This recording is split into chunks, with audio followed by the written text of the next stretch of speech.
என்னை பொறுத்தவரை திருநங்கைகளை நான் பிரித்து பார்க்கணுன்ற எண்ணமே இல்லை. அவங்களும் ஒரு அந்த மனித சமுதாயத்தை ஒட்டியவங்க தான். நம்ம அதை புரிஞ்சுக்கணும். அது இப்போ பல வகையில் புரிஞ்சிட்டு இருக்கோம். ஆனாலும் முந்தி ஒருத்தருக்குமே ஒரு வாய்ப்பே இல்லாமல் இருக்கும். இப்போ பல பேருக்கு நேற்றுக்கு ஒரு கல்லூரியில் ஒருத்தர் ப்ரொஃபஸராக இருக்காங்க. இதெல்லாம் ஒரு சின்ன சின்ன விஷயங்கள் தான். அந்த ஸ்டெப்பு நம்ம எல்லாருமே ஒவ்வொருத்தரும் எடுத்தோம்னா அவங்களும் நம்ம கூட பயணிப்பாங்க. அதுக்கு பார்க்கும்போது அவங்களும் மனுஷங்க தான்றதை மனசில் நிறுத்தி அந்த வகையில் தான் இதை பண்ணுறோம். இதை நான் பிரித்து பார்க்கல. அதாவது அவங்களும் இப்போ ஒரு பல வருஷங்களுக்கு முன்னாடி ரிசர்வேஷன் கோட்டான்றது இருக்கும். அது ஏன்னா பல பேர் கொஞ்சம் அந்த ஒரு உந்துதல் தேவைப்பட்டது. அந்த மாதிரி இப்போ இவங்களுக்கு இப்போ இந்த உந்துதல் தேவைப்படுறது. அப்படிதான் நான் பார்க்குறேன்.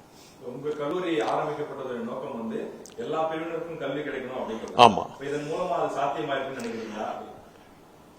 இதுதான் கரெக்டான டைரக்ஷன் நினைக்கிறேன். ஏன்னா பெண்கள் கல்வி ரொம்ப முக்கியம்னு நினைச்சோம்.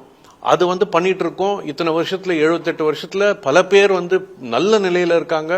அவங்க நாட்டுக்கு முன்னோடியா IAS ஆபீசர்ஸ் கார்பரேட்ல இருக்காங்க, பல விஷயத்துல இருக்காங்க.